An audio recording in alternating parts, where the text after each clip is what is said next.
সংবাদ সবাইকে স্বাগত জানাচ্ছি। আমি ফিরোজ তোহা। শুরুতেই সংবাদ শিরোনাম জানিয়ে দেব এই মুহূর্তে হাতে পাওয়া সর্বশেষ গুরুত্বপূর্ণ আপডেট বাংলা সংবাদ। শুরুতেই থাকছে শেখ হাসিনার ফোনালাপ প্রকাশ্যে আনল আওয়ামী লীগ। ছাত্র জনতার অভ্যুত্থানে গত ৫ আগস্ট দেশ ছেড়ে পালিয়েছেন শেখ হাসিনা। এর আগে প্রধানমন্ত্রীর পদ থেকে পদত্যাগ করেন তিনি। ওই দিন থেকে ভারতে আশ্রয়ে আছেন। দেশ ছাড়ার পর প্রকাশ্যে আওয়ামী লীগ সভাপতিকে দেখা না গেলেও বিবৃতি দিয়েছিলেন তিনি।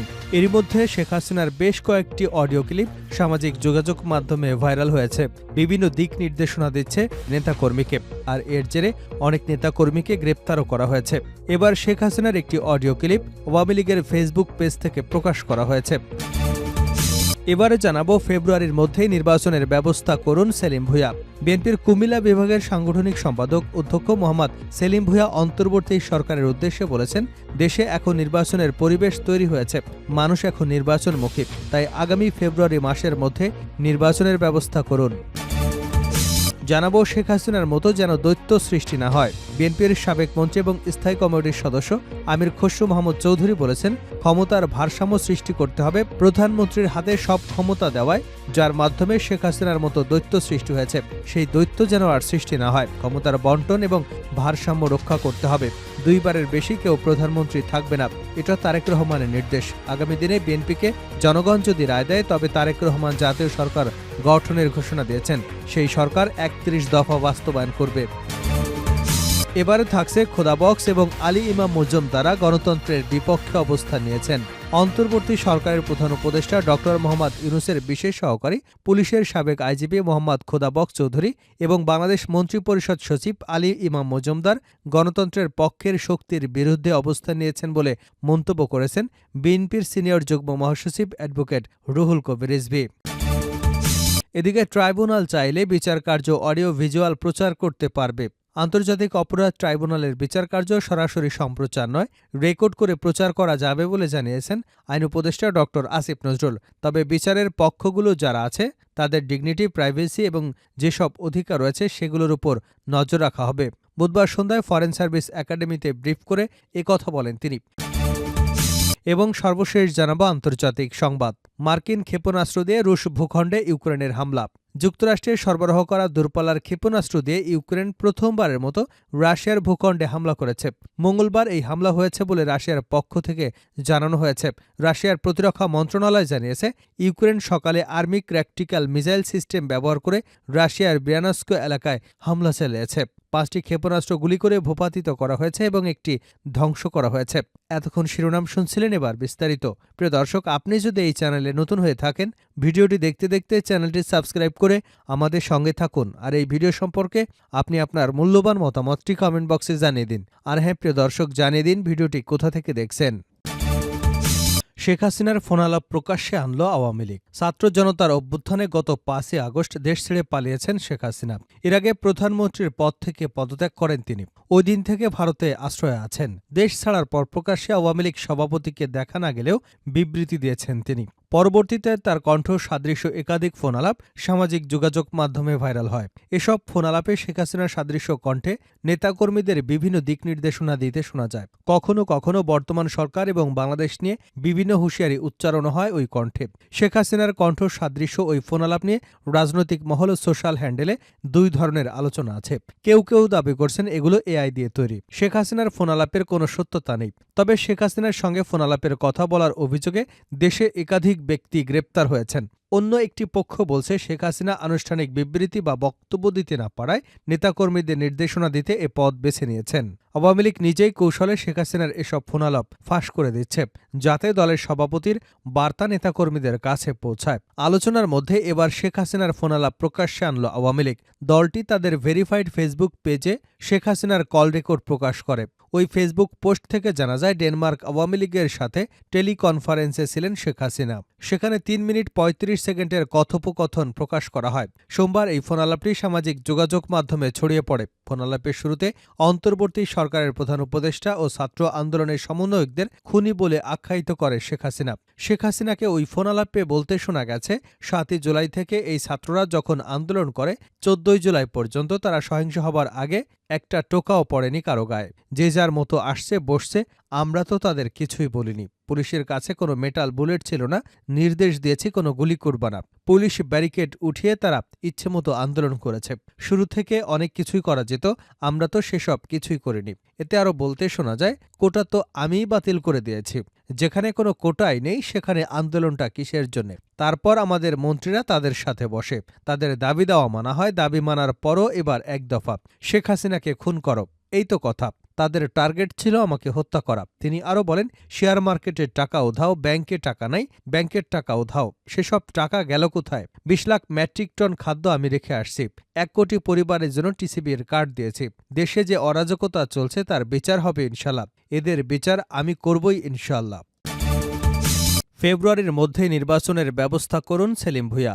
বিএনপির কুমিল্লা বিভাগের সাংগঠনিক সম্পাদক অধ্যাপক মোহাম্মদ সেলিম ভূঁইয়া অন্তর্বর্তী সরকারের উদ্দেশ্যে বলেছেন, দেশে এখন নির্বাচনের পরিবেশ তৈরি হয়েছে, মানুষ এখন নির্বাচনমুখী, তাই আগামী ফেব্রুয়ারি মাসের মধ্যে নির্বাচনের ব্যবস্থা করুন। বিএনপির ভারপ্রাপ্ত চেয়ারম্যান তারেক রহমানের নির্দেশে বিএনপি এই সরকারকে সব ধরনের সহযোগিতা করছে উল্লেখ করে সেলিম ভূঁইয়া বলেন, বিএনপিকে নিয়ে কোনো ষড়যন্ত্র করলে নেতাকর্মীরা তা মেনে নেবে না। নির্বাচনের মাধ্যমে বিএনপি রাষ্ট্র ক্ষমতায় গেলে দেশে আবারও শান্তি শৃঙ্খলা ফিরে আসবে এবং পরিস্থিতি স্বাভাবিক হয়ে যাবে। দুপুরে ব্রাহ্মণবাড়িয়ার বাঞ্ছারামপুর উপজেলার উজানচর ইউনিয়নের রাধানগর মাদ্রাসা মাঠে উপজেলা বিএনপির দ্বিবার্ষিক সম্মেলনে প্রধান অতিথির বক্তব্যে এসব কথা বলেন তিনি। চরম উত্তেজনা আর একাংশের নেতাকর্মীদের বিক্ষোভ ও প্রশাসনের ১৪০ ধারা জারির ভেতরেই ব্রাহ্মণবাড়িয়ার বাঞ্ছারামপুর উপজেলায় বিএনপি দ্বিবার্ষিক সম্মেলন অনুষ্ঠিত হয়েছে। সম্মেলনে কেন্দ্রীয় কৃষক দলের যুগ্ম সাধারণ সম্পাদক কৃষিবিদ মেহেদী হাসান পলাশকে সভাপতি ও উপজেলা বিএনপির বর্তমান কমিটির সদস্য সচিব এ কে মোসাকে সাধারণ সম্পাদক করে নতুন কমিটি ঘোষণা করা হয়েছে। যদিও সম্মেলনে প্রধান অতিথি থাকার কথা ছিল বিএনপির সিনিয়র যুগ্ম মহাসচিব রুহুল কবির রিজভী, কিন্তু দুপক্ষের রেষারেষির কারণে ১৪০ ধারা জারি হলে তিনি আর সেখানে যাননি। শেখ হাসিনার মতো যেন দৈত্য সৃষ্টি না হয় আমির খসরু। বিএনপির সাবেক মন্ত্রী এবং স্থায়ী কমিটির সদস্য আমির খসরু মাহমুদ চৌধুরী বলেছেন, ক্ষমতার ভারসাম্য সৃষ্টি করতে হবে। প্রধানমন্ত্রীর হাতে সব ক্ষমতা দেওয়ায় যার মাধ্যমে শেখ হাসিনার মতো দৈত্য সৃষ্টি হয়েছে, সেই দৈত্য যেন সৃষ্টি না হয়। ক্ষমতার বন্টন এবং ভারসাম্য রক্ষা করতে হবে। 2 বারের বেশি প্রধানমন্ত্রী কেউ থাকতে পারবে না, এটা তারেক রহমানের নির্দেশ। আগামী দিনে বিএনপিকে জনগণ যদি রায় দেয়, তারেক রহমান জাতীয় সরকার গঠনের ঘোষণা দিয়েছেন, সেই সরকারের ৩১ দফা বাস্তবায়ন করবে। বিএনপির ভারপ্রাপ্ত চেয়ারম্যান তারেক রহমান কর্তৃক ঘোষিত রাষ্ট্রকাঠামো মেরামতের ৩১ দফা বাস্তবায়নের লক্ষ্যে বুধবার এক জনসভায় তিনি এসব কথা বলেন। খোদা বক্স এবং আলী ইমাম মজুমদারা গণতন্ত্রের বিপক্ষে অবস্থান নিয়েছে। অন্তর্বর্তী সরকারের প্রধান উপদেষ্টা ড মোহাম্মদ ইউনূসের বিশেষ সহকারী পুলিশের সাবেক আইজিপি মোহাম্মদ খোদা বক্স চৌধুরী এবং সাবেক মন্ত্রিপরিষদ সচিব আলী ইমাম মজুমদার গণতন্ত্রের পক্ষের শক্তির বিরুদ্ধে অবস্থান নিয়েছে বলে মন্তব্য করেছেন বিএনপির সিনিয়র যুগ্ম মহাসচিব অ্যাডভোকেট রুহুল কবির রিজভী। তিনি বলেছেন, এখন নতুন কেউ কেউ উপদেষ্টা পরিষদে কিংবা প্রধান উপদেষ্টার কর্মকর্তা হিসেবে যোগদান করে আন্দোলনের সপক্ষে ছিলেন, যারা সহানুভূতি ছিলেন তাদেরকে টার্গেট করেছেন। খোদা বক্স সাহেব একজন পুলিশের সাবেক আইজিপি ছিলেন, কিন্তু এই ১৫.৫ বছর তিনি কি ভূমিকা রেখেছেন? তিনি কয়জন লোককে চেনেন? আমরা চিনি।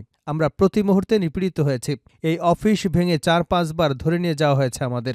এখানে আমরা যারা বসে আছি, সেদিন শেখ হাসিনার পতন হয়েছে, তার পরদিন আমরা জেলখানা থেকে মুক্তি পেয়েছি, তার আগের দিন পর্যন্ত আমরা রিমান্ডে ছিলাম। বুধবার বিকেলে নয়াপল্টনে দলের কেন্দ্রীয় কার্যালয়ে সাংবাদিকদের সঙ্গে মত বিনিময়কালে এসব কথা বলেন তিনি। রিজভী আরও বলেন, এই যে গণতান্ত্রিক আন্দোলনের স্পিরিট, এই যে চেতনা, এটাকে কি তারা ধারণ করতে পারেন? খোদা বক্স সাহেবরা এটা তো তারা ধারণ করেন না, বড় বড় কথা বলেন, দেখাতে চান যে তারা অত্যন্ত নিরপেক্ষ।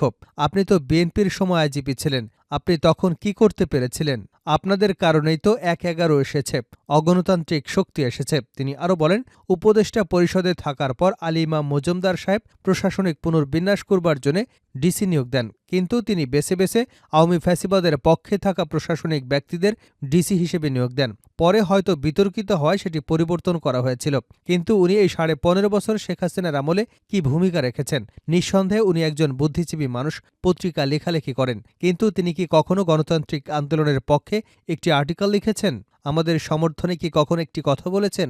জুলাই আগস্ট মাসে তারা কি কোনো মতামত দিয়েছেন? বরং আমরা দেখেছি তাদের অন্তরে চিন্তার প্রতিফলন তাদের কর্মকাণ্ডে ফুটে উঠেছে। বিএনপির এই মুখপাত্র বলেন, খোদাবক সাহেব, আমরা শুনেছি উনি আসার পরে যারা বঞ্চিত ছিলেন, যারা আন্দোলনের পক্ষে সহানুভূতিশীল ছিলেন, তাদের বিপক্ষেই অবস্থান নিচ্ছেন।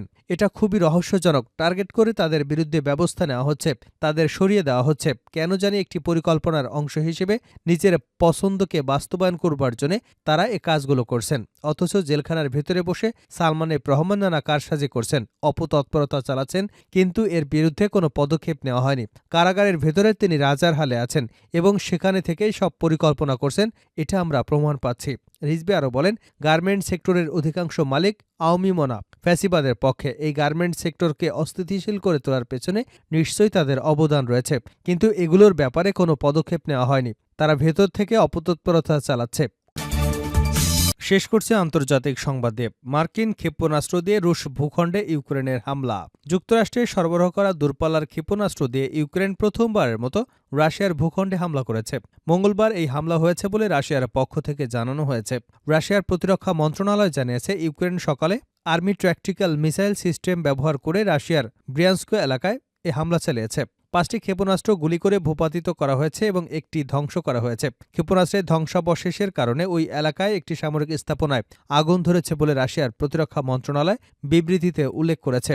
যুক্তরাষ্ট্রের ক্ষেপণাস্ত্র ব্যবহার করে হামলা চালানোর কথা ইউক্রেনের গণমাধ্যমেও উঠে এসেছে। তবে এ বিষয়ে এখনও ইউক্রেনের সরকারের বক্তব্য পাওয়া যায়নি। বিবৃতিতে রাশিয়ার প্রতিরক্ষা মন্ত্রণালয় বলছে, স্থানীয় সময় বিকাল 3টা 25 এই হামলা চালানো হয়েছে। একটি ক্ষেপণাস্ত্রের ধ্বংসাবশেষ পড়ার পরে আগুন ধরে যায়। দ্রুত ওই আগুন নেভানো হয়েছে। এ ঘটনায় কেউ হতাহত হয়নি।